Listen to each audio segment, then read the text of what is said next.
Eh bien maintenant, ce sont les petites entreprises qui grognent de plus en plus, elles aussi, contre les banques, des commerçants ou des artisans étranglés qui dénoncent les frais exorbitants en cas de découvert. Depuis des mois, un collectif manifeste régulièrement cette colère à Besançon. Emmanuel Rivalin, de Nicole.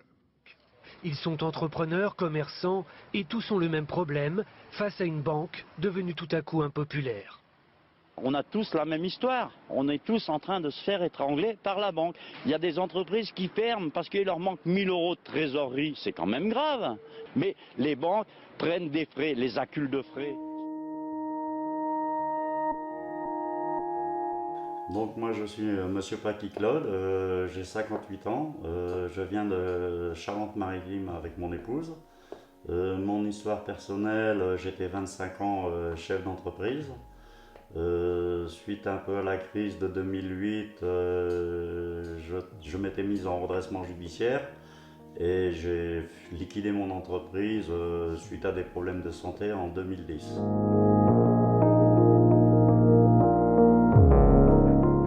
J'ai voulu monter une association pour éviter ce que j'ai pu vivre moi par rapport à ce système de la finance qui vous broie. Pour aider les gens à essayer de s'en sortir, car on peut s'en sortir, mais il faut avoir les moyens. Et les moyens, souvent les personnes ne savent pas où s'adresser. C'est une association, on dit association de défense des intérêts des entreprises et des particuliers. Son but est de défendre toutes les personnes qui puissent avoir un problème au niveau des PME, TPE, dans n'importe quel domaine, mais surtout domaine bancaire au jour d'aujourd'hui, car à ce jour on ferme des entreprises pour des manques de trésorerie de 1000 €. Nous prenons tous les appels de toute la France, on va dire. J'ai même eu des appels de la Martinique, de la Guadeloupe, de Corse. Les actions, nous faisons des actions soit médiatiques pour essayer de forcer un peu les portes, entre guillemets, pour avoir un dialogue soit avec les établissements bancaires ou d'autres établissements concernés. Le but de l'association, c'est d'éviter des fermetures d'entreprises, que les gens puissent s'en sortir de leurs problèmes, nous allons dire. Car au jour d'aujourd'hui, vous trouvez des entreprises qui ferment, comme j'ai dit, qui leur manquent 1000 €. On ne peut pas laisser des gens sans argent pour vivre, car ça impacte des vies familiales. Il y a des enfants derrière tout ça. Il y a des personnes qui se suicident. Donc je trouve ça pas normal du tout pour moi. Une entreprise qui ferme, c'est des licenciements. Les personnes, au bout de leur droit de fin de chômage, ils se retrouvent, même pendant le droit de chômage, ils se retrouvent avec du manque de financement. Donc il faut intervenir auprès des services bancaires pour éviter des saisies immobilières, des saisies arrêts sur les salaires. Il faut permettre aux gens de pouvoir s'en sortir, car on est broyé par un système. À la base de la création de ces associations, nous sommes tous des chefs d'entreprise qui avons pris de plein fouet la crise en 2008. Donc nous avons créé cette association dans le but de nous défendre. Car à ce jour, il n'y a pas de structure qui défend les chefs d'entreprise en difficulté, vraiment en très grande difficulté. Sinon, obligés d'aller se mettre en cessation de paiement, c'est-à-dire en redressement judiciaire devant un tribunal de commerce. C'est une solution, car les tribunaux de commerce ne sont pas là pour fermer systématiquement les entreprises, car moi-même j'y étais en 18 mois en redressement judiciaire. J'ai mon plan d'apurement qui a été validé.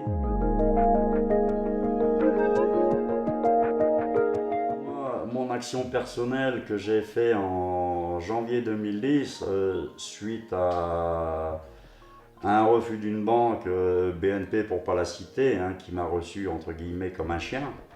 3 mois après, je suis revenu et je lui avais déversé une tonne de fumier devant sa banque. Suite à cette action, j'ai été invité à une conférence de presse à l'Assemblée nationale organisée à cette période par M. Nicolas Dupont-Aignan, le député, qui avait réuni 7 chefs d'entreprise de toute la France pour évoquer les problèmes des chefs d'entreprise en difficulté.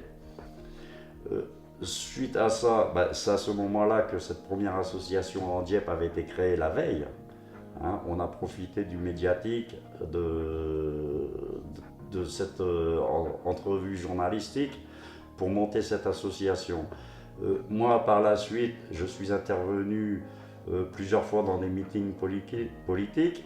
J'ai pu croiser M. Raffarin qui m'a mis en rapport avec M. Nicolas Jacquet, médiateur du crédit au gouvernement. La dernière action que nous venons de mener, qui s'est bien terminée, nous allons dire, cette semaine, hein, une entreprise en difficulté financière avec 12 salariés, en mois de juin avait demandé une médiation par le biais de la Banque de France auprès de ces 3 établissements bancaires. Cette médiation n'a pas abouti. Donc, quand cette personne m'a contacté, je ne voyais qu'une solution, c'était la cessation de paiement, redressement judiciaire. Mais tout compte fait, nous avons intervenu auprès des banques.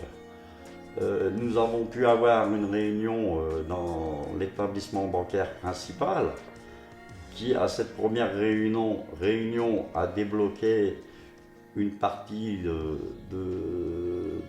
d'argent pour payer les salaires de cette entreprise. La semaine d'après, nous avons eu une réunion avec les 3 établissements bancaires afin de pouvoir obtenir un prêt de restructuration.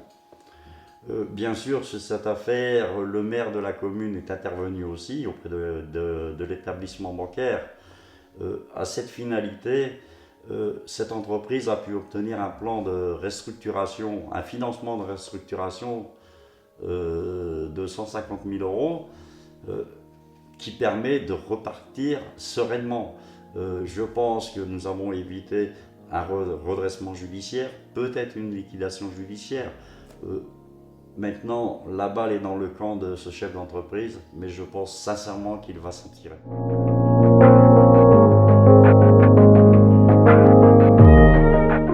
Au jour d'aujourd'hui, moi je dis l'association, il faut qu'elle se dirige dans une action plus grande, pouvoir mobiliser tous les PME, TPE, un grand nombre de PME, TPE qui sont en difficulté, qui ne savent pas où s'adresser, comment faire.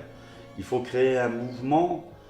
Je ne parle pas de créer un syndicat, je parle de créer une association qui peut avoir du poids, qui peut avoir du dialogue pour trouver des solutions pour tous ces PME qu'on laisse malheureusement tomber. Nous avons un site internet www.adiep.fr où vous trouverez tous les contacts sur ce site, mon numéro de téléphone, mon adresse mail et d'autres numéros de téléphone aussi pour qui contacter. Nous avons une page Facebook aussi. Nous envoyons aussi des informations sur Twitter. Pour les personnes qui veulent adhérer à l'association, ils peuvent voir sur le site de l'association comment adhérer. Il y a la marche à suivre pour adhérer à l'association. Moi, le conseil que je donne à ces gens, c'est de ne pas rester dans leur coin tout seul. Il n'y a pas de honte au jour d'aujourd'hui de dire que son entreprise va très mal, car toutes les entreprises vont très mal au jour d'aujourd'hui. Toutes les entreprises n'ont plus de trésorerie. Les particuliers, c'est pareil, il faut arrêter d'avoir honte. Il n'y a pas de honte à avoir à tout cela.